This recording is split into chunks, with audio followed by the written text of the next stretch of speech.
Olá, mentes científicas, sejam muito bem-vindas a mais um vídeo aqui no canal Cientificamente. Eu sou o Jaderson, professor, físico, pesquisador, e eu admito para vocês que às vezes eu não gosto de estudar física. Bom, o vídeo de hoje vem no sentido de tentar discutir com vocês um pouquinho sobre por que você aí que está assistindo deve estudar física, ou por que todos nós, independente de qual profissão, qual área segue, em algum momento da vida precisa passar por um ensino formal de física. Por que é importante estudar física e por que físicos, pesquisadores se importam em estudar física, para a gente discutir um pouco sobre isso. E alguns de vocês podem achar, não, é óbvio, porque a física ela está em todos os lugares, mas aonde? Em quais lugares? O que motiva eu como pesquisador ou como professor estudar física? Ou para você mesmo que é professor, o que te motiva a ensinar física para as pessoas? Vamos discutir isso, passando pelo ensino médio, passando pela graduação, pela área de pesquisa em física, para a gente entender um pouquinho melhor o que é essa área da física em si. Então eu espero que, se você talvez não entenda por que alguém estudaria a física e você tá aí tentando entender, você consiga entender a partir desse vídeo, ou a gente consiga pelo menos discutir alguma coisa.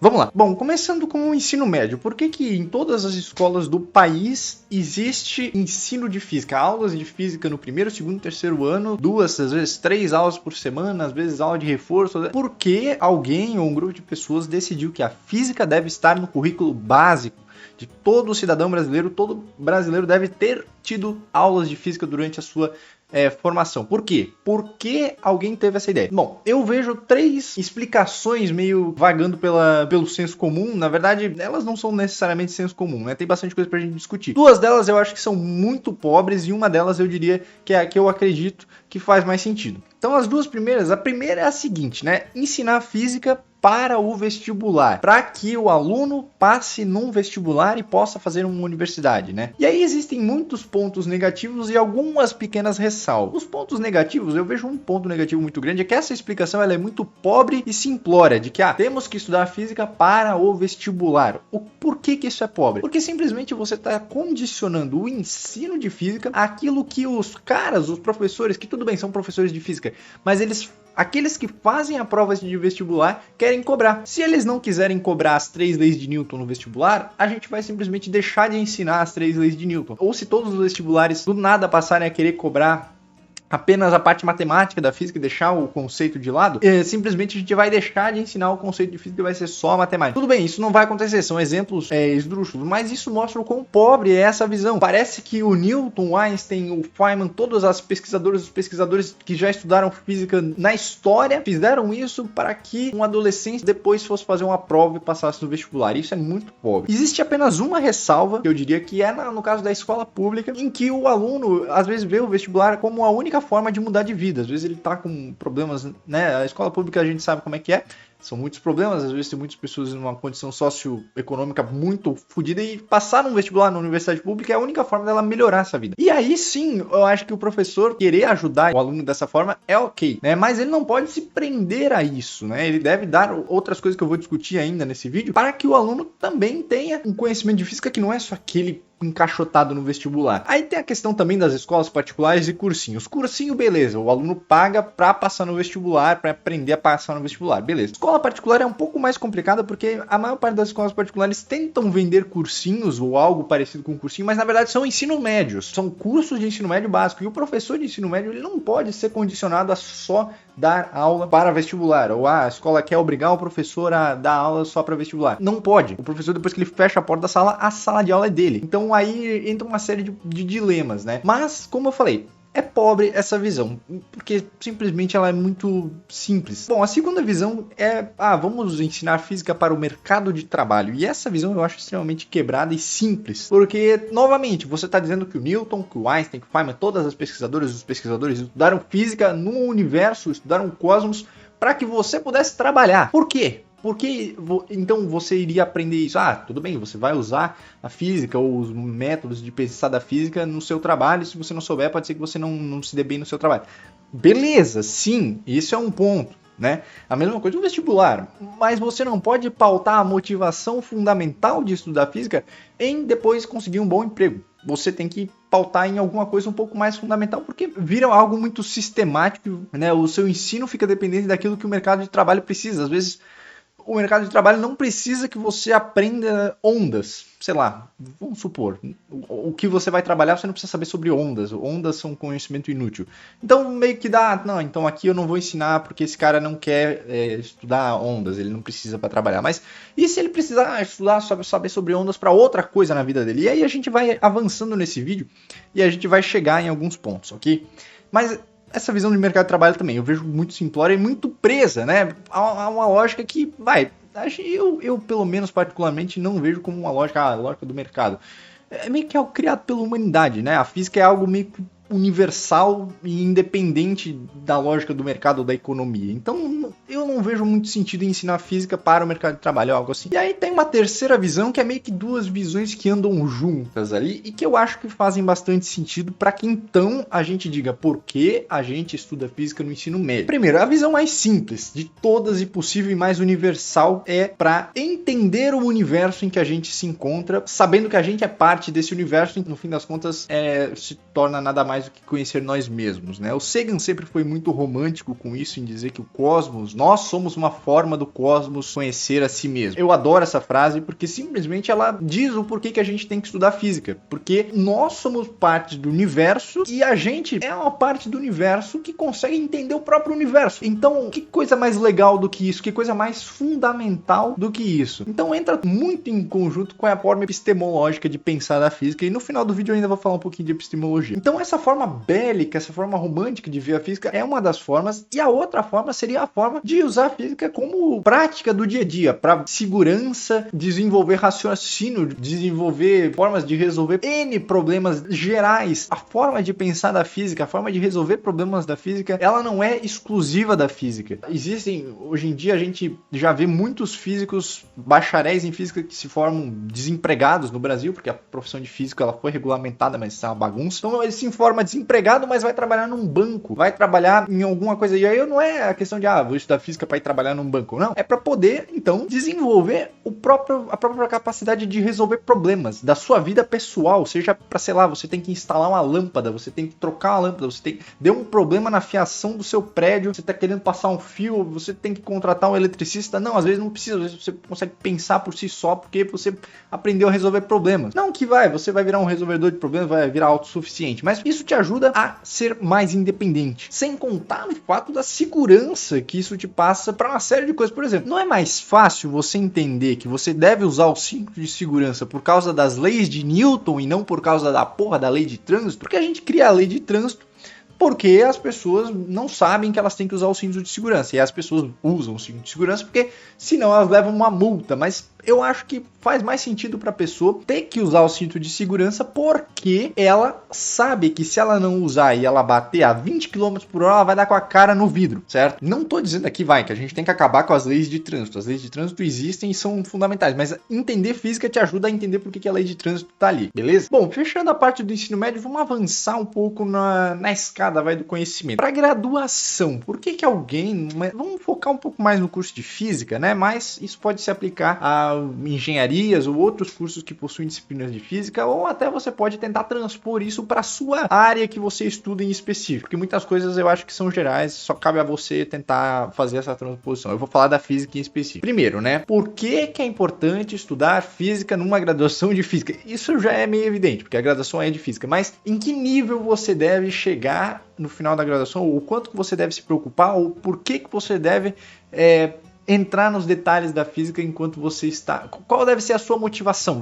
Isso aí. Qual deve ser a sua motivação? 2 pontos aqui. Bom, primeiro, num dos vídeos recentes aqui do canal, eu falei sobre como se formar em física, e dentro desse vídeo eu discuti como você deve lidar com as disciplinas de física e cálculo durante a graduação. Se você deve estudar para passar ou se você deve estudar para conhecer o máximo que aquela disciplina tem a te oferecer. E no fim das contas, eu não sei se eu falei isso naquele vídeo, mas o ponto é que você deve achar um equilíbrio entre estudar para passar e estudar para entender. Estudar para aquela disciplina não ficar te enchendo o saco ali, porque, nossa, eu reprovei em Física 2, eu passei nas outras e agora, né, não entendi Física 2. Ou também, não só decorar aquilo tudo ali e depois de um mês esquecer, né, então tentar compreender bem os fenômenos. No fim é isso. você precisa de um equilíbrio. Mas por que então você deve ter esse equilíbrio? Qual deve ser a sua motivação? Até onde você deve ir? Até onde você deve pensar? Não, aqui tá ok, não quero aprender mais que isso, ou não preciso, ou sei lá, não preciso forçar minha cabeça, não preciso me sentir mal por não estar entendendo isso aqui. Porque assim, existe muita... Eu pelo menos tinha muito essa ideia de que eu deveria saber todas as formuletas, todas as leis e todos os conceitos e as demonstrações de todos os livros de física. Eu achava isso quando eu entrei no curso, eu achei que eu ia conseguir fazer isso. Não porque eu achava que, nossa, eu sou incrível, não, porque eu achava que era possível. Só que chega na metade do curso, mais ou menos dali pra frente, e alguns momentos, chamados momentos de fé,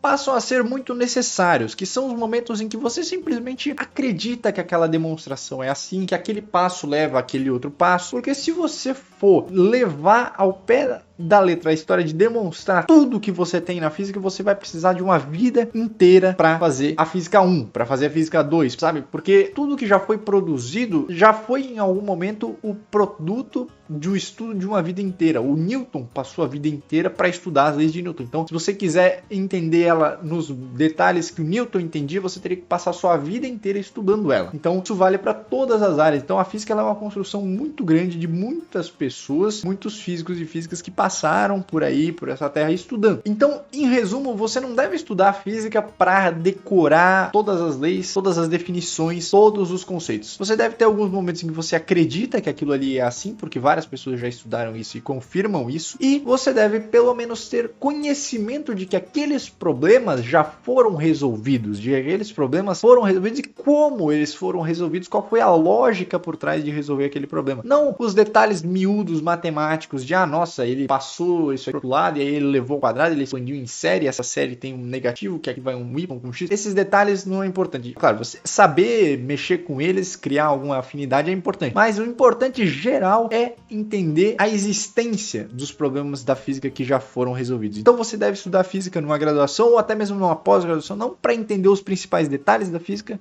mas para entender que esses detalhes existem, mas para saber aquilo que já foi compreendido e já foi entendido e como os problemas foram resolvidos.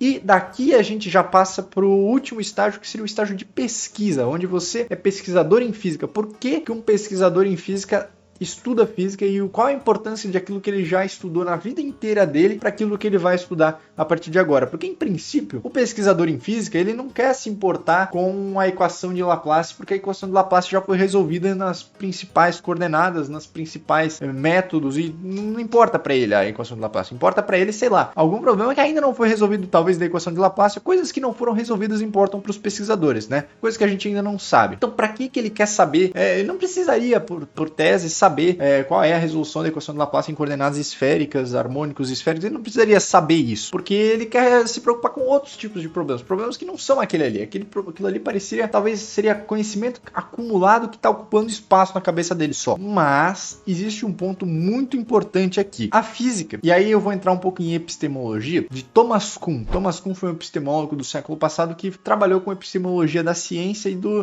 das formas com que a ciência evolui. O Thomas Kuhn trabalhou principalmente com a ideia de revolução científica e como é que a ciência se constrói. E aí eu vou tentar explicar para você por que o pesquisador, o físico, tem que ter o conhecimento prévio para poder então avançar na ciência. Pro Thomas Kuhn, eu vou falar de maneira breve, eu vou deixar alguns artigos e livros ali, principalmente o livro do Chalmers sobre o que é ciência, afinal. É um livro muito bom, vou deixar os links ali na descrição se você quiser ir atrás, comprar ou ler esses artigos. O Thomas Kuhn divide a ciência principalmente em 3 momentos. A evolução da ciência ocorre em 3 momentos. Um momento onde tudo é muito prematuro e várias teorias sobre a explicação de um determinado fenômeno são colocadas, ninguém tem muita certeza de nada. Um momento em que algum grupo desenvolve uma teoria que todos passam a aceitar, seja porque essa teoria é mais simples, seja porque essa teoria faz mais sentido para as pessoas, por algum motivo alguém descobre uma forma de explicar o fenômeno que todos passam a adotar essa forma, e esse passa a ser um momento de ciência normal, né, que se chama de ciência normal, onde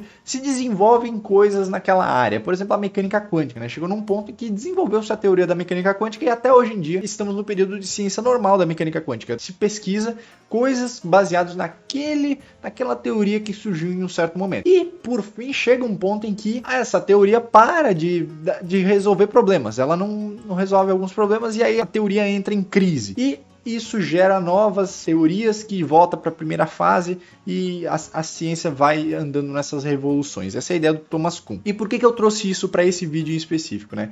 Porque estudar física, estudar para ser um pesquisador e no final talvez contribuir com o conhecimento da humanidade, necessita que você conheça aquilo que já foi estudado para que quando você estiver, seja qual for o período desses três períodos da ciência, em qualquer um desses 3 períodos que você esteja trabalhando, talvez você está trabalhando em um período de ciência normal, ou você está trabalhando num período de crise, onde você está tentando descobrir uma nova teoria, tentar mudar o modelo, enfim, você produzir algum tipo de conhecimento, em geral, a solução dos problemas vai ser ou semelhante, ou muito parecida, ou de alguma forma vai estar relacionada, ou você vai poder fazer alguma analogia com problemas que já foram resolvidos. Principalmente na ciência normal. Se você está trabalhando com ciência normal, você conhecer tudo aquilo que seu modelo normal, que você já está acostumado, sabe, vai te ajudar a produzir conhecimentos novos. O meu professor de eletro agora do mestrado fez uma analogia muito boa. Se você trabalha, digamos, numa empresa, você trabalha em alguma coisa que, sei lá, é útil para a humanidade de alguma forma, não precisa ser uma empresa. E, de repente, surge um problema ali nessa empresa. Você tem que resolver esse problema. Você é o chefe do departamento que você tem que resolver aquele pepino ali. Se você não conhece nenhum dos outros problemas, no histórico de problemas dessa empresa, você pode simplesmente olhar para aquele problema e dizer, eu não sei resolver esse problema, eu não tenho a menor ideia de o que eu posso fazer para resolver isso aqui. Se você já estudou os problemas prévios da empresa, se você já sabe quais são os problemas que podem acontecer na sua área, vai chegar num ponto em que você vai talvez prever o problema antes mesmo dele surgir, você vai poder resolver ele com mais facilidade. E onde é que entra o porquê que eu devo entender física e estudar física? Bom, primeiro, de alguma forma a física te ajuda a resolver problemas e de outra forma também para você que talvez seja pesquisador, entender a física, os problemas já resolvidos, subir em ombros de gigantes para olhar mais longe, vai te ajudar de fato a resolver os problemas atuais. Então, resumo, por que você deve estudar física? Bom, a gente falou lá do ensino médio, que eu acho que é a visão mais bonita, né? Uma visão romântica de que nós devemos estudar física porque nós somos parte do cosmos e o cosmos precisa, nós somos a forma com que o cosmos entende a si mesmo, né? Então, não é nada mais, nada menos do que a nossa obrigação entender nós mesmos. Entender a física é entender sobre nós mesmos também. E isso é muito bonito, muito romântico. Mas além dessa visão romântica, entender a física pode ajudar a resolver problemas do nosso dia a dia, problemas da nossa vida, problemas da própria física e, no fim das contas, acabar ajudando o cosmos a entender um pouquinho mais sobre si mesmo. Enfim, esse é um vídeo de discussão, tá? Eu falei bastante coisa e no final talvez eu tenha falado mais de pesquisa agora no final do vídeo, porque eram coisas que estavam na minha cabeça, mas que entram também nessa discussão do que um físico faz, o que um pesquisador em física faz para divulgar o porquê que essa área é tão importante, certo? Espero que você tenha gostado desse vídeo, espero que você seja inscrito nesse canal, se inscreva se não é inscrito, ative as notificações, deixe o seu comentário ali embaixo para a gente discutir sobre o que você acha desse vídeo. E até o próximo vídeo. Até mais. Valeu!